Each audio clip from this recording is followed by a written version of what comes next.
우리가 그동안 이제 고난주간과 부활주화를 지나느라고 이제 잠시 요한복음 강의를 이제 중단했었죠. 다시 오늘부터 다시 이제 재개를 합니다. 자, 지난 시간에 오래됐으니까 기억 안 나시죠? 자, 세례요한이 어떻게 예수님으로부터 여인 안자 중에 가장 큰 자라는 인정을 받게 되었는지를 이제 살펴보았습니다. 자, 그 이유가 무엇이라고 말씀드렸죠? 그 이유가 세례요한은 자신의 위치와 사명을 알고 끝까지 겸손했습니다. 그리고 오직 예수님을 높이는 일에 온 힘을 쏟았기 때문에 바로 예수님으로부터 그러한 인정을 받게 된 것입니다. 우리도 끝까지 겸손할 때 주님으로부터 그런 인정을 받을 줄로 믿습니다. 자, 오늘은 그에 이어서 계속해서 이제 본 말씀을 통해서 주님을 함께 나누려고 합니다. 자, 오늘 1절에 보니까 자, 예수님께서 세례를 베푸시는 인원이 요한보다 더 많음을 바리새인들이 들은 것을 예수님이 아셨다 이렇게 말씀하고 있어요. 자, 예수님께서 세례를 베푸시는 인원, 물론 본인이 직접 하신 건 아니고 제자들이 베풀었죠. 제자들이 베풀었는데 그 인원이 세례 요한이 베푼 숫자보다 더 많아지는 거예요. 자, 그 이유가 무엇입니까? 이제 예수님께 사람들이 이제 몰려들기 시작한 것이죠. 이것은 이제 바리새인들이 들었다는 것이죠. 자, 그것을 예수께서 이제 아셨다고 합니다. 그래서 이제 바리새인이라고 표현한 것은 바리새인을 비롯한 대제사장이나 서기관 같은 종교 기득권자들을 의미하는 것입니다. 이 기득권을 점하고 있는 종교 세력들은 혹시 자기들의 기득권을 위협하는 자가 나타나지 않을까 늘 예의주시하고 있었어요. 그 주먹이 드는 누구냐면 바로 세례 요한이었었죠. 세례 요한이 혹시라도 사람들이 몰려가니까 혹시 저자가 우리의 기득권을 빼앗는 것이 아닌가 주시하고 있었는데 이거 보니까 이제 예수란 자가 등장했는데 사람들이 이제 오히려 또 그쪽으로 몰려가는 거예요. 그래서 이제 또 예수님을 이제 주목하기 시작을 했다고 하는 것입니다. 자, 이렇게 예수님께서 요한보다 더 사람들의 관심을 받게 되자 자, 어떻게 했어요? 오늘 본문에 보니까 3절에 보니까 유대를 떠나사 다시 갈릴리로 가실세 그랬어요. 아니 지금 한참 인기가 없고 있는 때잖아요. 우리 같으면 어때요?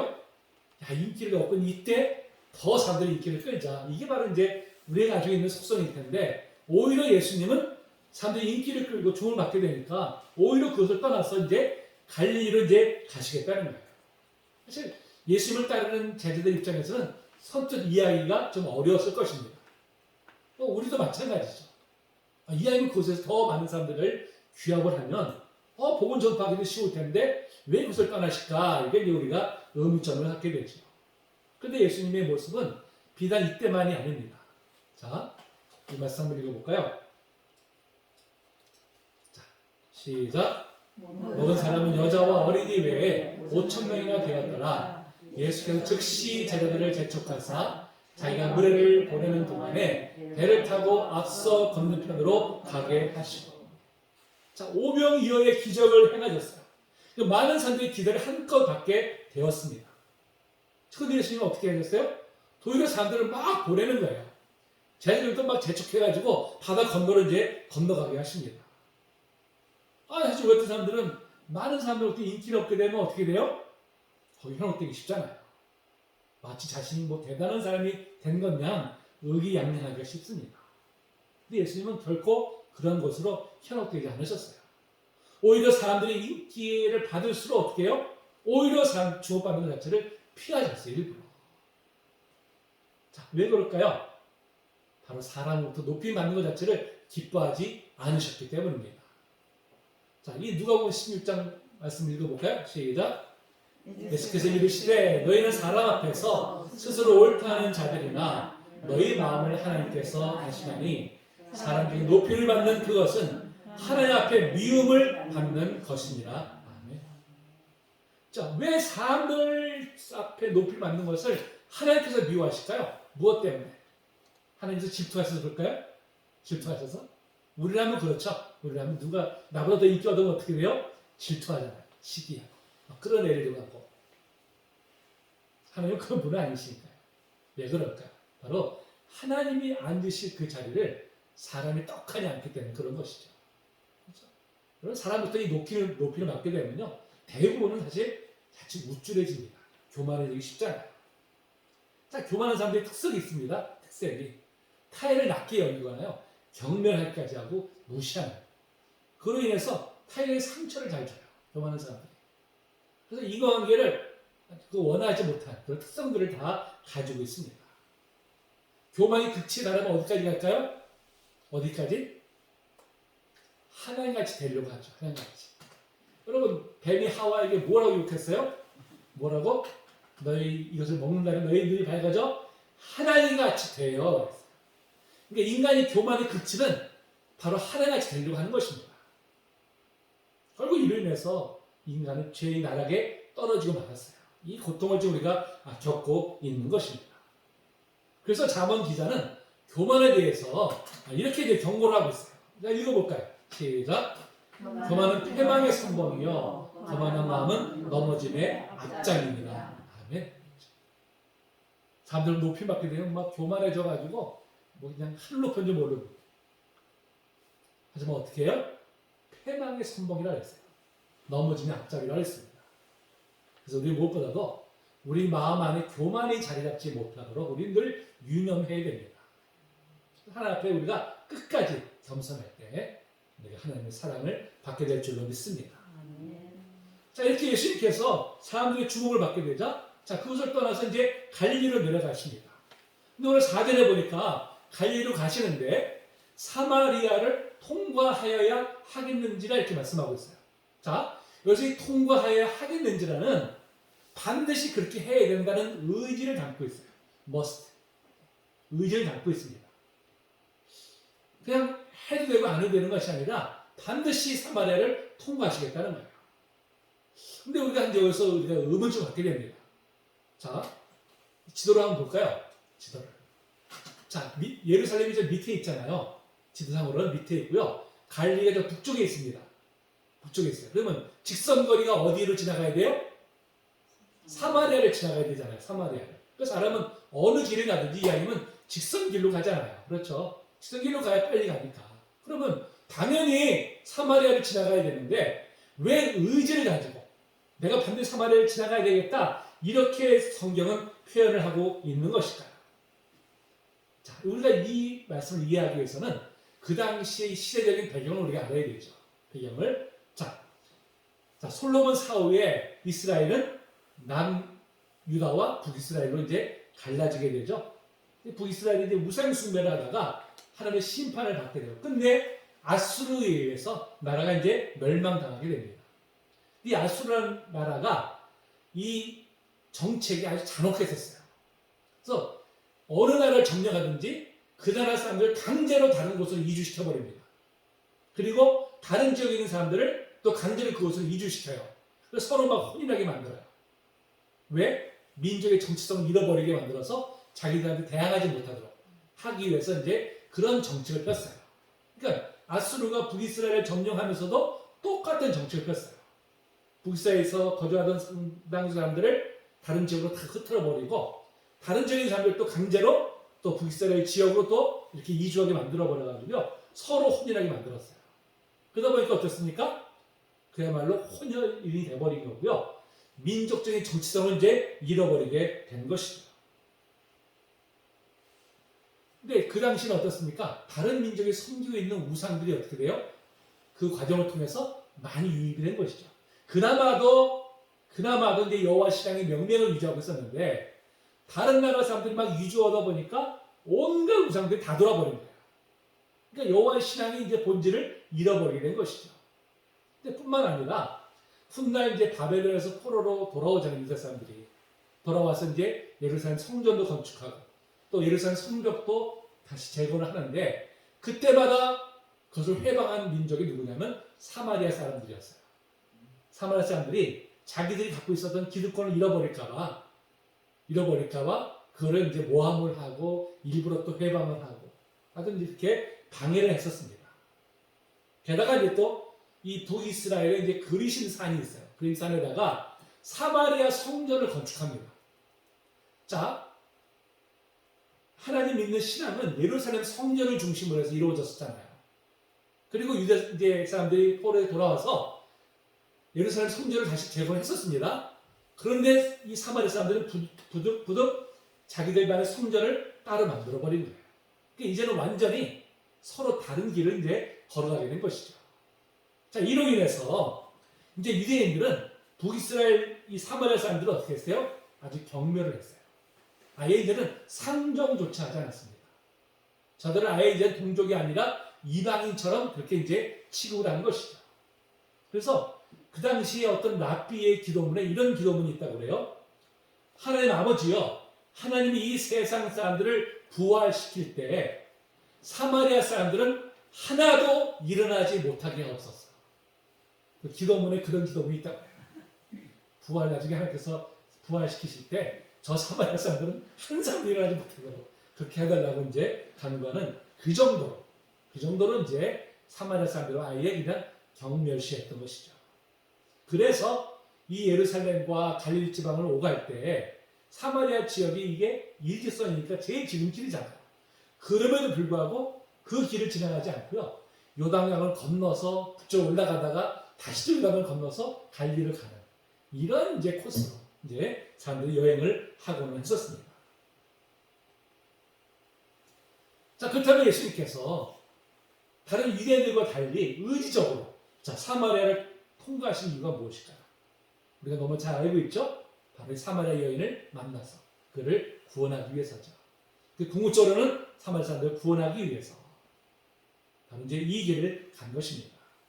자, 예수님은 유대인들이 가지고 있었던 사마리아 사람에 대한 편견을 가지지 않으셨어요. 단지 그들을 구원의 대상으로 여기셨지 어떤 편견을 가지고 그들을 대하지 않으셨습니다. 그래서 유대인이란 모두가 가기를 꺼리는 사마리아로 일부러 가셨던 것이죠. 참 이걸 볼 때 하나님의 아들이신 예수님께서 유대인들로부터는 극심한 경멸을 받고 있고 또 같은 동족들로부터도 경원시 되고 있는 이 한 여인을 만나기 위해서 일부러 발걸음 하셨다는 것이 참으로 놀랐습니다. 누구도 가까이 하지 않으려 하는 한 사람을 구원하기 위해서 의지를 가지고 찾아가신 예수님의 모습을 보면서 자, 우리의 모습을 되돌아보게 됩니다. 우리의 모습을. 여러분, 우리가 다른 사람을 대할 때 나는 나름대로 공평하게 대하는 것 같아도요, 다 나름대로 편견을 가지고 대합니다. 편견을 가지고. 저 사람은 평소에 하는 행동을 보니까 분명히 성격이 좋지 않을 거예요. 저는 사람 복음을 전해도 절대 받아들이지 않을 거예요. 이런 식으로 우리가 사실 겉모습만 보고 판단하는 경우들이 참으로 많습니다. 비단 우리만이 아니죠. 우리가 살아가는 세상 자체가 온통 편견으로 가득 차 있음을 보게 됩니다. 특별히 우리 사회는 이 지금 편견의 늪에서 고통을 받고 있는 것이 사실이에요. 어떤 편견이 있습니까? 특정 지역에 대한 그 지역적 편견이 늪이 있잖아요. 저 지역은 어떨 거야? 어떤 사람들이 특정 지역 사람들을 편견을 가지고 이제 대하고 매도하고 하는 이런 경우들도 얼마나 우리가 많습니까? 사람의 그 외모에 대한 편견도 있잖아요. 잘생긴 사람은 왠지 능력이 있고 선한 것 같아요. 왠지 좀 헌성하게 생긴 사람 어때요? 악한 사람 같이 여기잖아요. 그렇죠? 학벌에 따른 또 편견이 있습니다.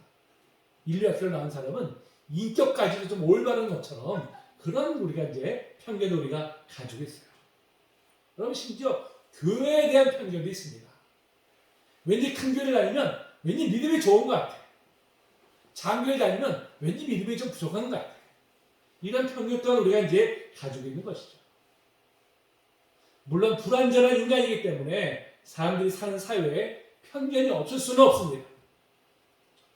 그러나 편견의 정도를 넘어서면 그 사회는 온전한 판단이 사라지고 편견이 지배하는 그릇된 사회가 될 수밖에 없어요. 그러면 이로 인해서 치러야 되는 사회적 비용이 얼마나 큰지 우리가 절절히 체험하고 있잖아요. 우리가. 그럼에도 이 편견의 늪에서 벗어나지 못하고 있는 것이 참으로 안타깝습니다. 우리는 이런 편견의 늪에서 벗어나야만이 더 좋은 사회, 더 살기 좋은 사회를 우리가 만들어 나갈 수 있죠. 그런 면에서 예수님께서 이 사마리아의 의지를 가지고 방문하심으로 바로 오랫동안 유대 사회를 지배하고 있었던 그 사회적 편견을 깨뜨리신 거예요. 그 친히 우리의 본이 되어 주셨습니다. 그래서 우리가 편견에서 자유로울 수 있는 길은 오직 하나죠. 바로 예수님의 마음을 가지는 것입니다. 예수님의 마음을 본받는 것이죠.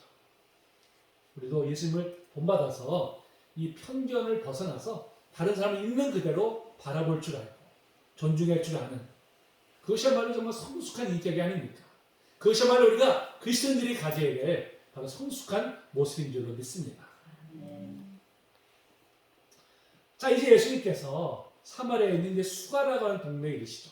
수가. 저기 화살표로 이렇게 표현했죠.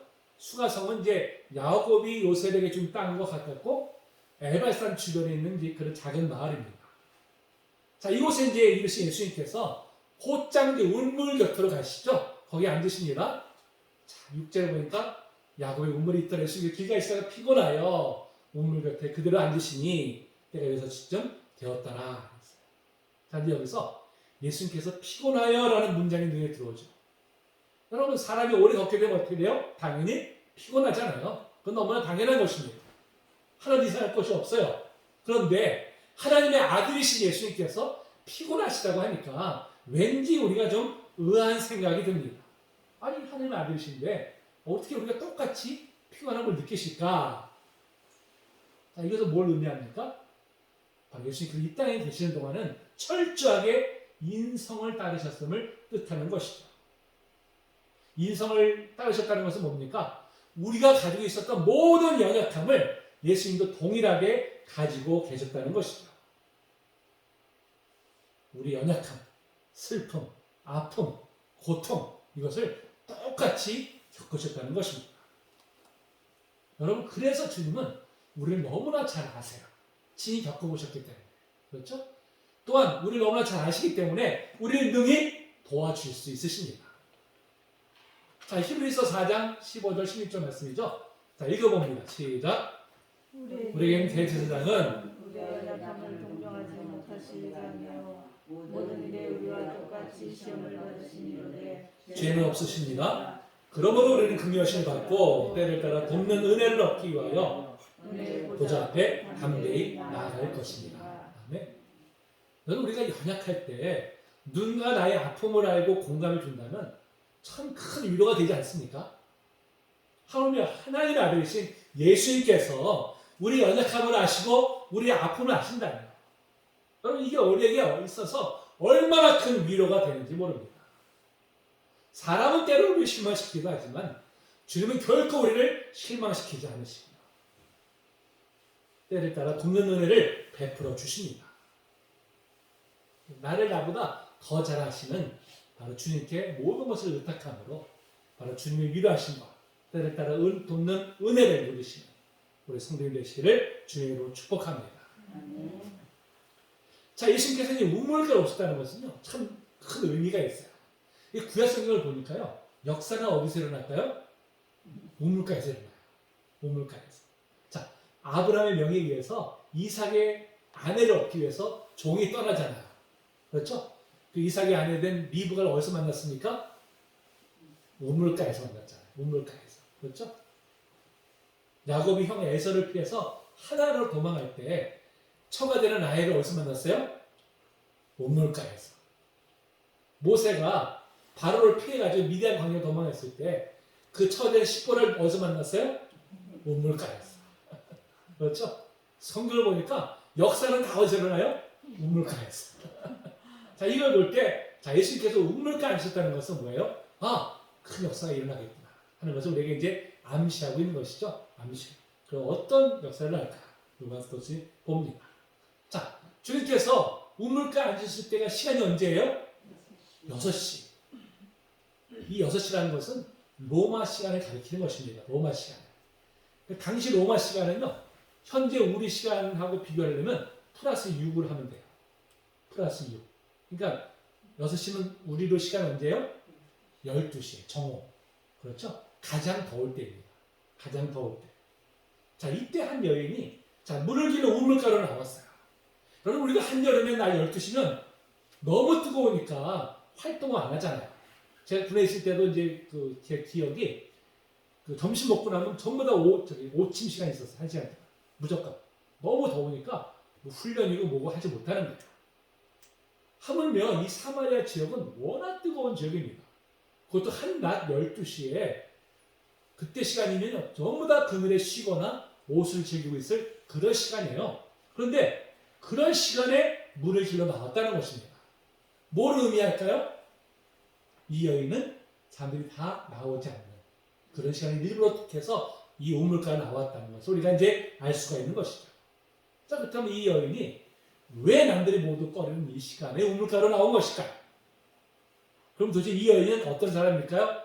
자, 오늘 18절에 뭐라고 말씀했습니까? 너에게 남편 5이 있었고 지금 자도 네 남편이 아니니 네 말이 참되다. 어떤 여인이에요? 남편이 5이나 있었던 여자.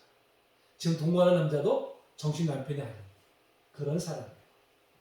자, 이런 형편을 위해서 그동안 이 여인을 굉장히 부정적으로 보는 시각들이 많이 있었어요. 심지어 거의 창녀 수준으로 보는 그런 견해까지 있었습니다. 근데 당시의 사회적 배경을 보면 이 여인을 그렇게 부정적으로 평가해서는 안 됩니다. 자, 당시의 사회는요, 여성의 인권이라는 것이 없었던 시절이에요. 결혼과 이혼의 주도권은 철저하게 남성 쪽에 있었습니다. 그러니까 이걸 보면 이 여인은 남편이 죽거나 억지로 이혼을 당한 경우들이죠. 자, 그러면 왜 이렇게 재혼을 거듭했을까요? 무엇 때문에? 당시 여자들에게는 경제권이 없었어요. 지금은 우리가 다 일을 할 수 있는 그런 시절이지만 그 시대는 여자는 혼자서는 절대 살아갈 수 없는 그런 시대였었습니다. 그러니까 어쩔 수 없이 생존을 해야 되니까 누군가의 의탁을 해야 되거든요. 그러니까 계속해서 이제 이렇게 먼저 결혼을 했던 것으로 이제 보여집니다.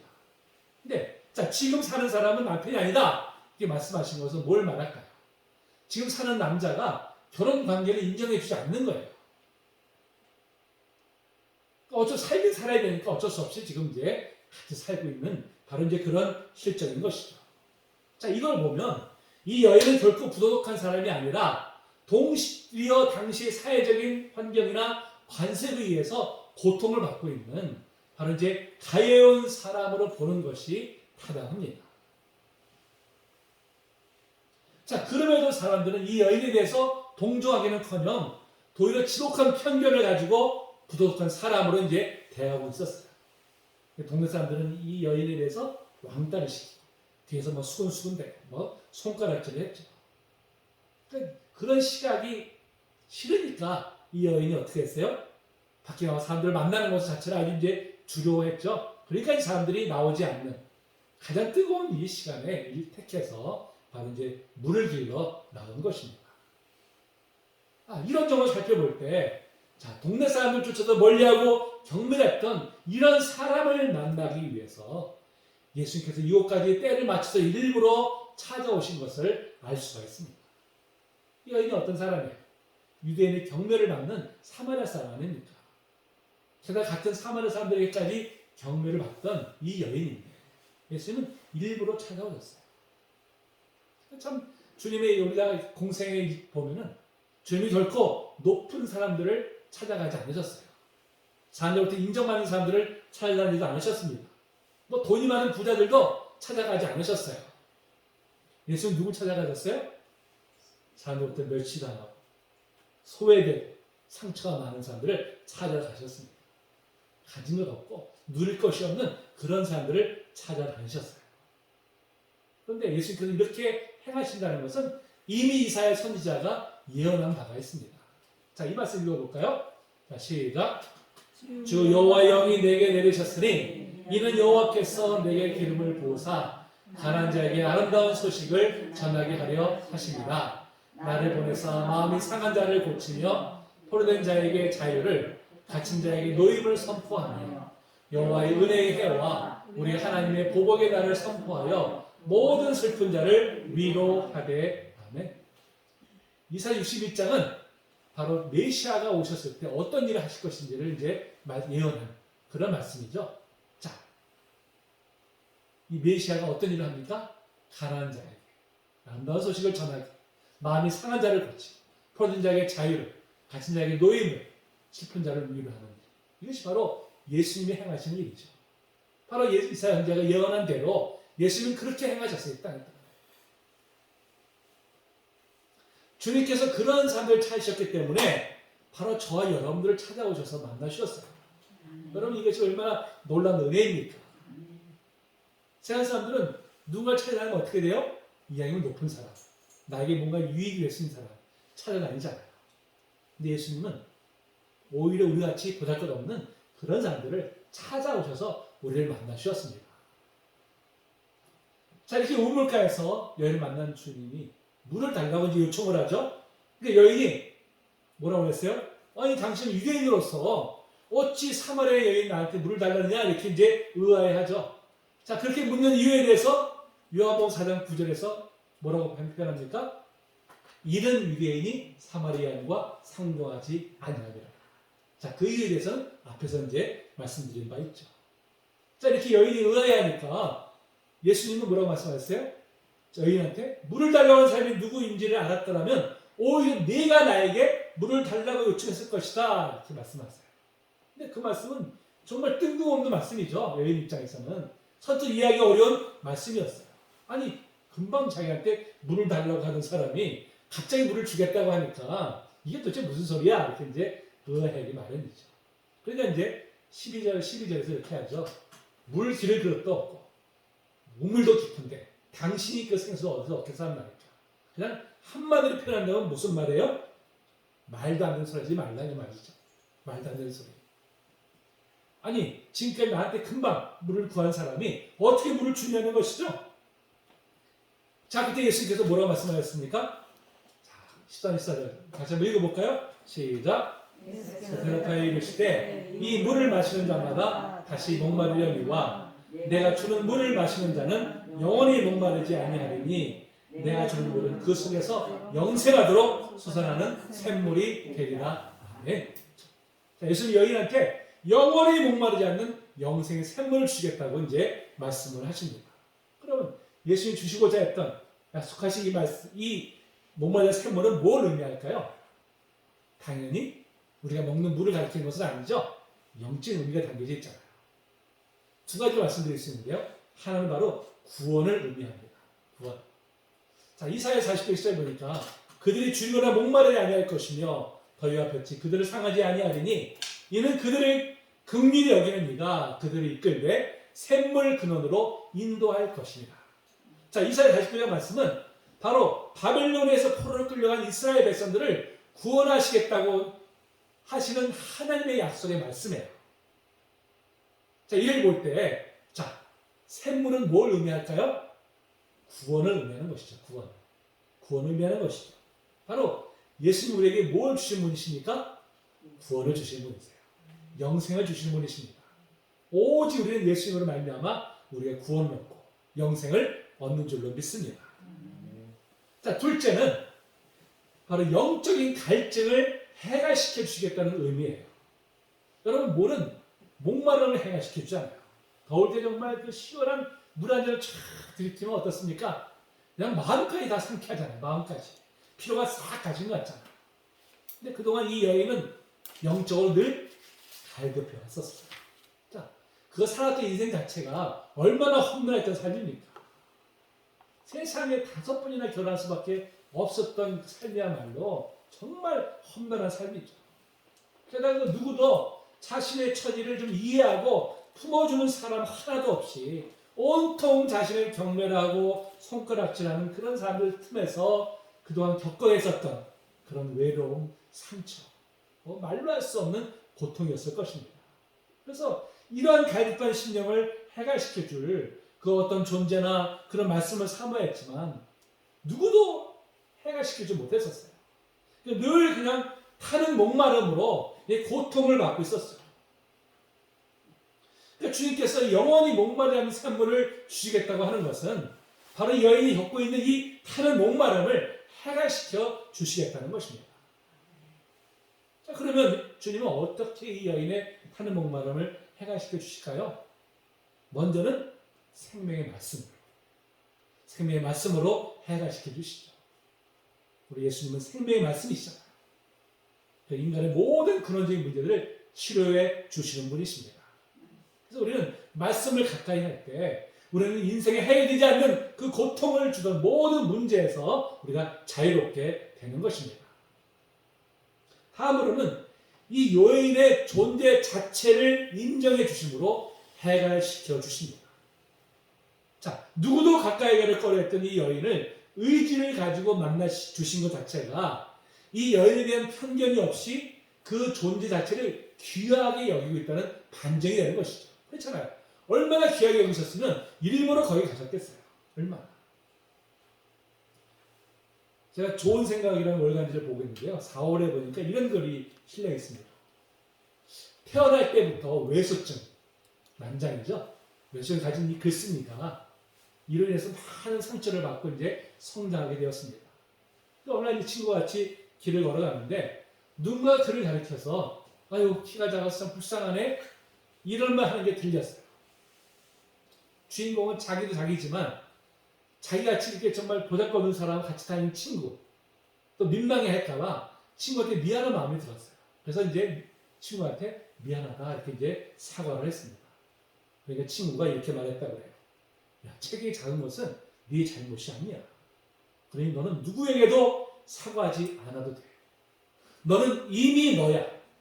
너는 충분히 매력이 있으니까 사람들이 하는 말에 기죽지 마라. 내가 보기에는 너는 작은 체격이 신경 쓰이지 않을 만큼 마음이 큰 사람이야. 글쓴이가 이 말에 친구가 자기를 편견 없이 있는 그대로 존중하고 있음을 이제 느끼게 되었어요. 자, 이로 인해서 그동안 자신을 짓눌러 왔다. 그런 자책감이 사라지고 도리어 자신의 장점을 발견하게 되었고 세상을 보는 눈도 달라졌다고 이제 글에서 고백을 합니다.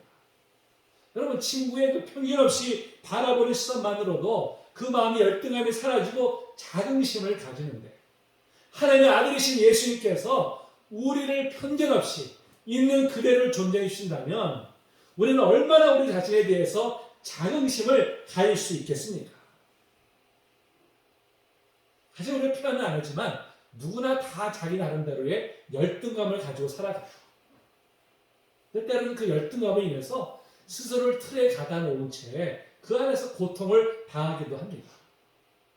근데 주님은 우리를 세상의 편견이 아닌 있는 그대로 보아주시고요. 우리를 존중해 주십니다. 여러분 주님이 이 세상 시선을 깨달을 때 우리를 짓눌러 왔던 이 마음의 고통에서 우리는 벗어나게 됩니다. 그렇습니다. 여러분. 주님은 우리를 있는 그대로 사랑해 주세요. 우리가 뭐 주님을 사랑해 봤는데 어떤 조건이 필요한 것이 아닙니다. 어떤 자격이 필요한 것이 아니에요. 그저 있는 그대로 주님 앞에 나아갈 때 주님 우리를 기쁘게 받아주십니다. 주님이 이 한량없는 사랑을 깨닫고 받아들일 때 우리는 비로소 우리를 고통스럽게 했던 모든 마음의 고통에서 우리는 자유함을 얻게 됩니다. 마치 한여름에 목이 말라서 고통하다가 시원한 생수를 마시면 해결이 되는 것처럼 바로 예수님의 사랑을 깨달을 때 우리는 다른 목마름이 해결되는 놀라운 은혜를 경험하게 됩니다. 여러분 저와 여러분들 이미 모두가 다 이 주를 만나고 인해서 이 은혜를 우리가 누리고 있는 줄로 믿습니다. 자, 그런데 예수님이 주신 이 생수를 누가 마실 수 있을까요? 누가? 자, 말씀 읽어볼까요? 자, 시작.